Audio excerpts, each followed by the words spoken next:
Magandang hapon po. Sa Miyerkules, inaasahang idedeklara ng Department of Agriculture ang food security emergency sa bigas. Kapag naipatupad ito, ilalabas na ang buffer stock na bigas ng National Food Authority sa mga merkado para mapababa ang presyo ng bigas ng hanggang 38 pesos kada kilo. Nakatutok si JP Soriano. 4 na kilong local jasmine rice ang binili ni June na isang linggo nilang pagsasaluhan ng kanyang pamilya. 60 pesos per kilo ang bili niya na presyo mula pa noong Desyembre. Tumataas talaga. Kasi dati itong kinuha ko ng 60, parang ano lang to dati, parang 54, 55, ganun. So ngayon, malaking diferensya. Sa ilang palengke sa Quezon City, wala ng bigas na mas mababa sa 50 pesos kada kilo. Ang long grain nasa 50 pesos per kilo, ang sinandomeng nasa 53 pesos, ang denorado nasa 59. Ang local jasmine rice naglalaro sa 60 hanggang 62 pesos, habang ang imported jasmine rice nasa 65 pesos per kilo. Kaya ang tanong ng mga mamimili, kailan ba mauumpisahan ang sinabi ni Pangulong Bongbong Marcos na pagdedeklara ng food security emergency? Nabalitaan kasi ni June na kapag naipatupad ito, maaari nang ilabas ang buffer stock ng bigas ng National Food Authority at idadagdag sa ibebenta sa merkado na magpapababa sa presyo ng bigas. Ayon sa Department of Agriculture, sa Lunes nila inaasahang matatanggap ang rekomendasyon ng National Price Coordinating Council para sa food security emergency sa bigas. Ang expectation by Wednesday ay meron ng action ang ating kalihim and most likely is the declaration of food security emergency. Sa oras na maideklara ng DA ang National Food Security Emergency, agad daw na magbebenta ng bigas ang NFA sa lahat ng local government units at kadiwa stores. Kapag nag-declare na po si Secretary Kiko ng rice price emergency, kami po ay pwede na, no? Aatasan niyo na kami. O, sige, mag-release na kayo ng bigas ninyo. Ito po hindi aging stocks, yung regular stocks natin. So nationwide po, kami po ay pwede nang mag-release. Pero ayon sa DA, habang nag-uusap pa ang council kung magkano talaga maibebenta ng NFA ang mga bagong stock nila ng bigas, ang susundin muna ay ang nakapakong presyo na 38 pesos per kilo. Pero depende daw sa LGU kung magkano ito ibebenta. Para sa GMA Integrated News, JP Soriano, nakatutok 24 oras. Isang babaeng nagpasaklolo matapos ma-hold up ang siya ngayong inaresto. Nahuli cam kasi siyang nanloob ng bahay. Nakatutok si Bea Pinlac. Nagreklamo sa mga otoridad ang 19 anyos na babaeng ito matapos umano siyang hold upin ng isang lalaki sa Nepa Q-Mart sa Quezon City. Nanakawan daw siya ng 19,000 pesos. Umikot kami sa loob mismo ng Q-Mart at nakuha yung tao. Nakapkapan namin at may nakuha kaming 3 sachet ng drugs. Pinakulong yung tao, yung sabi niya nag-hold up pero nakuhanan natin ng droga. Illegal na droga at isang patalim ang nasamsam mula sa ng hold up na lalaki. Hindi nila na-recover ang umano'y nakaw na pera. Kinabukasan, may lalaki naman na pumunta sa barangay para magsumbong. Ang complaint naman niya is pinasok daw yung bahay nila at kinuha yung 4 na cellphone. Kinuha niya yung cellphone, tapos nagtambay muna siya dun sa gilid ng bali yung may lababo namin. Tapos siniksik niya muna dito, tapos ay lumabas siya. Pinasok daw ang bahay niya at ninakaw daw ang mga cellphone at wallet niya na may lamang mga ID at 5,900 pesos. Nang balikan ng CCTV, Pinakita ko yung kuha, sabi niya, ito yung kagabi. Nagreklamo dito na na-hold up daw siya ng 19,000. umaaligid siya malapit sa bahay ng lalaki. Hindi na nahagip ang mismong pagpasok ng babae sa bahay ng lalaki para ibulsa ang 4 na cellphone. Pero maya-maya, nakita siyang naglakad paalis galing sa loob ng bahay.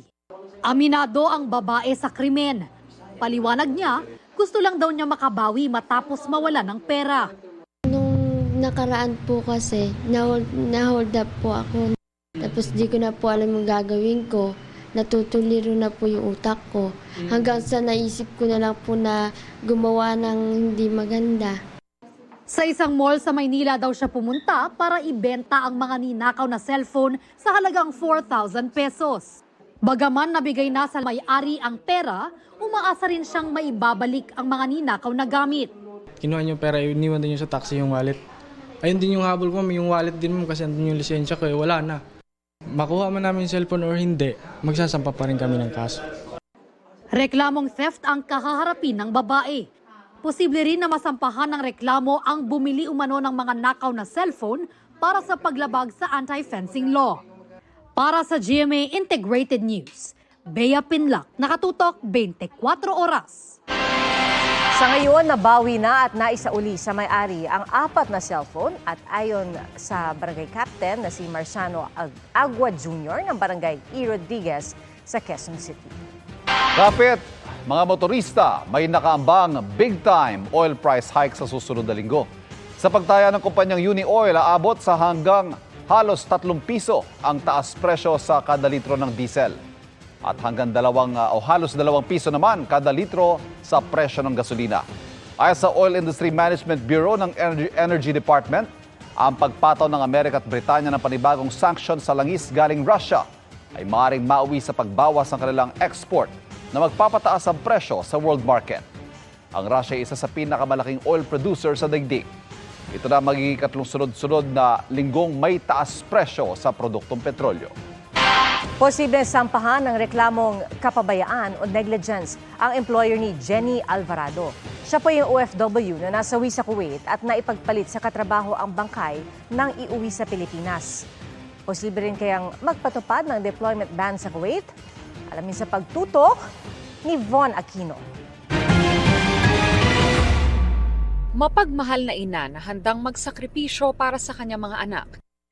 Ito ang alaalang iniwan ni Jenny Alvarado sa kanyang mga anak sa kabila ng mapait na sinapit nito sa Kuwait. Tuwing magsasend po ako sa kanya ng mga achievements ko sa buhay, lagi niyang pinapaalala sa akin na congrats na lagi mong tatagan loob mo. Yung mga ngiti niya po sa amin na sinasabi, pinaparamdam po sa amin na mahal niya po kami, magkakapatid. Matapos si autopsy kahapon ng labi ni Jenny, nakaburol na siya sa kanilang tahanan sa Rodriguez, Rizal. Sabi ng mga anak ni Jenny, plano raw sana ng kanilang ina na wag nang bumalik sa Kuwait. Lagi niya po sa akin sinasabi yung dibo ko po na sabi niya, uuwi ako palagi yan sa iyo pag dibo mo na, paghahandaan natin. Then sabi ko, sige maantayin ko yan. Then sana uwi na siya ngayong February but suddenly, eto nga po yung nangyari. Kwento ng mga anak ni Jenny, may nakausap daw silang dating kasambahay ng kapatid ng amo ni Jenny na nakakakilala sa kanya at ikinuwentong pinagmamalupitan daw ang kanilang ina. Yung alaga niya po na panganay ng amo niya, pag may mali pong nagsusumbong po siya ng mali sa nanay niya, and then parang pinag-iinitan po yung nanay namin. Tapos kinukulong po siya sa kwarto tapos pinapagutom. Tuwing uuwi raw ang kanilang ina sa Pilipinas, hinuhold daw ng kanyang amo ang sweldo nito. Pag umuwi po yung nanay namin, kinukontrata siya ng amo niya na 1 week ka lang dyan, di ko bibigay yung bumong sahod. Parang ganun po. Kasi hindi rin po binibigay yung kabuuang sahod, pati yung 13th month pay niya hanggang ngayon. Dahil dito at sa mga pasang nakita umano nila sa katawan ng kanilang ina, mas tumibay daw ang kanilang paniniwalang may foul play sa pagkamatay ng kanilang ina. Gusto raw nilang managot ang amo ng kanilang ina na pinagsilbihan nito sa loob ng 8 taon. Yung amo niya po, kasi mukhang hindi suffocate yung nangyari sa nanay namin. At yun yung paninindigan ko at ipaglalaban ko hanggang dulo. Kanina, nakiramay sa burol ni Jenny si Migrant Worker Secretary Hans Kakdak. Naiulat ko rin na patuloy yung ating plano na magsulong ng pinapasuri pa natin sa abogado at plano natin talaga magsampa ng claim o kaso doon sa pagkakamali ng pagpapadala ng labi. Sa inisyal na report na natanggap ng Department of Migrant Workers, namatay umano si Jenny dahil sa epekto ng coal metal stove o indoor coal burner na sinindihan dahil malamig umano sa rest house ng employer. Naibahagi ko sa kanila ang kasong kapabayaan o negligence na isasampa natin laban sa employer. Dahil nga siya ay dinala sa bahay bakasyunan at hindi yon kanyang regular na tulugan at Pananagutin lang natin yung employer kung ano yung responsibilidad niyang ginampanan. Pinag-aaralan na raw muli ng DMW kung nararapat ba ang suspension ng deployment ng mga domestic helpers sa Kuwait. As to whether pahigpitin pa natin is another thing at yan ang sinusuri natin ngayon. Ano pa ang mga measures na idadagdag natin para lalo pa natin masiguro ang proteksyon ng ating OFWs. At kung sa pagsusuri natin ay makakatulong ang suspension of deployment, ay gagawin din natin yan. Para sa GMA Integrated News, Von Aquino, nakatutok, 24 oras. Isinusulong ng isang senador na palitan ng pangalan at dagdagan ang responsibilidad ng National Economic and Development Authority o NEDA. Kapag ipinatupad yan, tatawagin daw yang Department of Economy, Planning and Development o DepDev. Nakatutok si Marie Zumali. Pagdating sa pagpaplano ng mga programa para sa paglago ng ating ekonomiya, isang ahensyang responsable dyan, ang National Economic Development Authority o NEDA. Pero sa laki raw ng responsibilidad ng ahensya, nararapat na raw na palawakin ang kapangyarihan nito. Kaya sinusulong ni Senador Juan Miguel Zubiri na gawin na itong isang kagawaran o departamento ng pamahalaan, ang Department of Economy, Planning and Development o DepDev. Malakas ang papel niya dun sa cabinet meetings. And yet, they're not a department. Minsan nga, may mga ahensya ng gobyerno, hindi pinapansin yung mga findings and solutions ng NEDA. Kasi ang dating niya parang authority lamang po. Some agencies feel it's only recommendatory. Pero hindi lang daw simpleng pagpapalit ng pangalan nito. Madaragdagan daw ang mga responsibilidad ng bagong kagawaran pagdating sa pagbuo ng budget ng pamahalaan. Minsan, nawawala ang pondo ng edukasyon, nawawala yung pondo para sa social services, nawawala po yung pondo ng trade and industry and commerce programs. So now, under this law, nakalagay po dito na DepDev will consult with DBM, Department of Budget and Management, paggawa po ng ating national budget para in tune siya for our economic development. Ang panukala, pasado na sa Senado at Kamara. Sa darating daw na Miyerkules ay magkakaroon ng bicameral conference. Pero paper bicam na lang daw ito kung ituturing. Dahil halos pareho naman daw ang mga probisyong ipinasa ng Senado at Kamara. Nakatakda raw nilang i-ratify ang panukalang batas sa parehong araw. At umaasa silang mapipirmahan na ito ng Pangulo sa unang linggo ng Pebrero. Hopefully, madadagdagan po natin ang trabaho natin mga kababayan, investment opportunities, and of course, streamlining of government functions, at the same time streamlining of government work to our kababayan. Para sa GMA Integrated News, Mariz Umali naktutok, 24 oras. 2 beses nagbuga ng usok na may kasamang abo ang Bulkang Kanlaon ngayong araw. Tumagal ng mahigit 10 minuto ang mga naging pagsabog at may naitalapang 21 volcanic earthquakes ang PHIVOLCS. Nananatili sa Alert Level 3 ang bulkan kaya't ipinagbabawal ang paglipad ng anumang aircraft malapit dito. Nagbabala naman ang mga otoridad sa mga residente na maging alerto sa posibleng pagputok ng bulkan. Viral ang video ng isang siklista na dumaan sa NLEX at nag-counterflow pa. Nakatutok si Rafi Tima. Viral at may mahigit 500,000 views na sa social media ang dashcam footage na ito ng isang motorista noong Martes sa NLEX northbound sa bahagi ng Philippine Arena. Kitang biglang sumulpot ang isang nagbibisikleta sa tabi ng Center Island. Nag-counterflow ito at hinabol ng isang NLEX patrol officer. Ikinagulat ng motorista ang insidente. Pagbaba ng patrol po namin, pinapahinto, hindi siya tumitigil. Kaya ang ginawa, hinabol po ng patrol namin kasi kailangan talaga may stop siya dahil naka-counterflow siya dun sa traffic. Bakit daw po siya hindi huminto? Na-explain po ba niya? Hindi rin po na-explain nung kasi parang napaka-konti lang yung salita niya, basta ang narinig lang sa kanya nagpapasalamat, yun lang po. Hindi siya makausap ng maayos. Hindi na nakunan pero huminto rin ang siklista. Agad siyang isinakay sa patrol car at inilabas ng expressway. Pinakawalan din daw siya. Ayon sa NLEX, tuliro lang daw ito at tila nawala kaya pumasok sa expressway. Parang tinuruan lang siya na dumiretso po doon at mukhang hindi niya alam na expressway, so naliligaw po siya. Wala pang reaksyon sa GMA Integrated News ang bicycle rider. Bukod sa lubang delikado ang ginawa ng siklista, ayon sa NLEX, Bawal sa expressway ang mga bisikleta alinsunod sa batas. Yun nga, yung mga signages po natin kumpleto naman po. Error din lang niya talaga yung pagpasok niya. Paalala ng pamunuan ng NLEX sa mga motorista, doble ingat, lalo na sa mga entrance at exit ng expressway. Patuloy naman daw na magiging alerto ang kanilang personnel para dito maulit. Para sa GMA Integrated News, Rafi Tima ng Katutok, 24 oras. May bagong abangang series sa GMA, ang Cruz vs. Cruz. Lalabas dito ang primera kontrabidang si Gladys Reyes at ang nagbabalik kapusong singer-actress na si Vina Morales. May chika si Lars Santiago. The OG Kapuso is back sa pagsisimula ng taon. Nagbabalik din sa GMA si Vina Morales pagkaraan ng mahigit 2 dekada. Actually, hindi ako mapakali. Hindi ako mapakali. Sobrang, alam mo yung mixed emotions. I had butterflies in my stomach going down the car nung nasa basement na. Sabi ko, ninenervyos ako. Ano ba yung feeling na ganito? Ninenervyos ako in a way dahil excited ako. Ang Sunday noontime musical show na SOP, ang huling show na ginawa ni Vina sa GMA. And soon, mapapanood siya sa bagong GMA series na Cruz vs. Cruz, kung saan kabilang sa mga makakasama niya si Gladys Reyes. Matagal na silang magkaibigan dahil pareho silang member ng Thursday group ng That's Entertainment. Pero first time nilang magsasama sa isang series.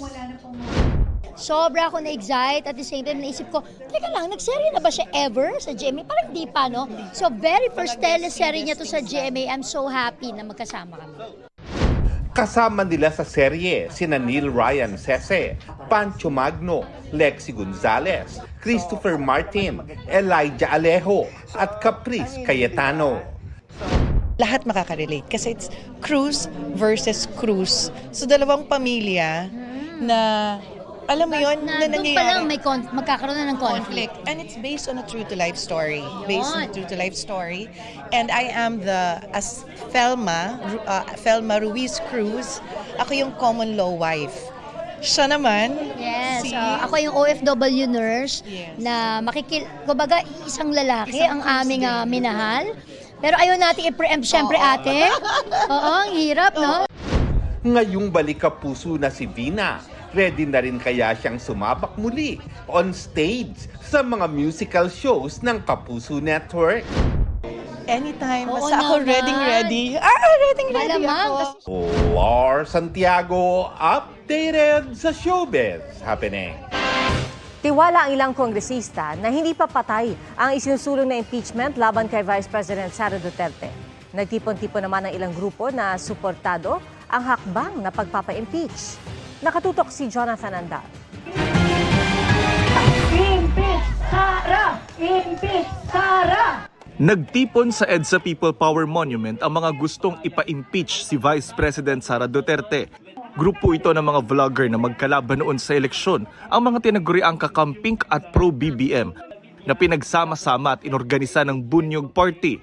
Ito yung totoong pagkakaisa. Hindi ito para kay Marcos, hindi rin ito para kay Lenny. Ang basta pinagkakaisa namin, impeachment ni Sara. Dumalo rin ang grupong Magdalo at si ACT Teachers Party List si Representative Franz Castro. Kahapon, sinabi ni Pangulong Bongbong Marcos na hindi napapanahon ang impeachment laban sa bise. Hindi rin daw makakabuo ng quorum ang mga senador at kongresista na magiging abala na sa kampanya sa eleksyon 2025. Sang-ayon din ang chairman at vice chairman ng House Committee on Good Government and Public Accountability, ang komiteng nag-imbestiga sa confidential funds ng bise. Pero sa tingin ni Manila Representative Joel Chua, hindi nawawala ng interes sa impeachment ang mga mambabatas.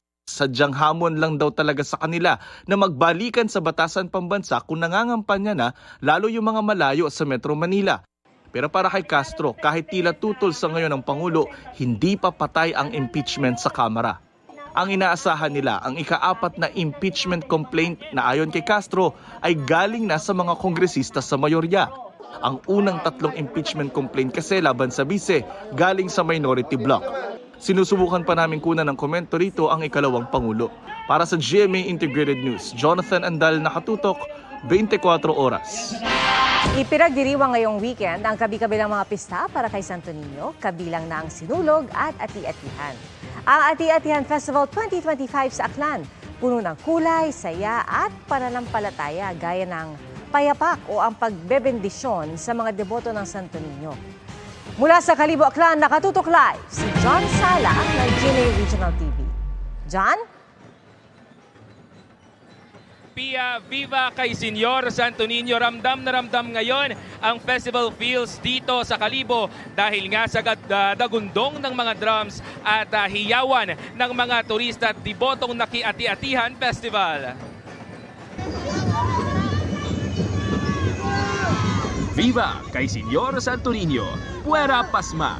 Ito ang sigaw ng mga nakisaya sa tinaguriang Mother of All Philippine Festivals, ang Kalibo Senyor Santo Niño Ati-Atihan Festival 2025 dito sa Kalibo, Aklan.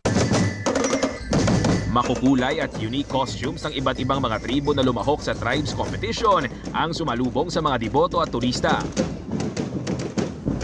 Saan ka man lumingon, mabubusog ang mga mata sa naggagandahang costumes ng mga tribo. Lumahok din sa sadsad ang mga katutubong ati.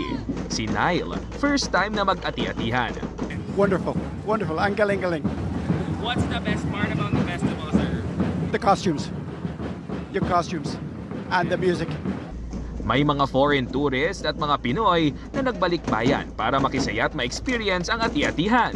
We only came yesterday, but the parade so far has been a good experience, and so has we went to church this morning. It's very new experience for me. Nagjo-join kami sa Sadsal dahil after 5 years ngayon lang kami nag-enjoy na naman. Bukod sa pakikisaya sa sadsad, di nakakalimutan ng mga deboto ang totoong simbolo ng festival, ang pagpapasalamat sa blessings at paggabay ni Senyor Santo Niño. Dinudumog pa rin ang tradisyonal na pagapak o ang pagbindisyon sa mga deboto ng imahe ni Senyor Santo Niño. Siyempre amon nga gina-celebra kada dag-on nga riyag kami gadiretso anay magsimbahan.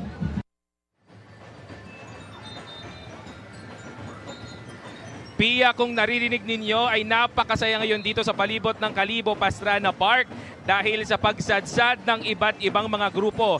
Bukas naman isasagawa ang Pilgrim's Mass sa St. John the Baptist Cathedral dito sa Kalibo at susundan naman ng isang grand procession sa hapon bukas. Yan ang latest dito sa Kalibo, Aklan. Balik sa inyo.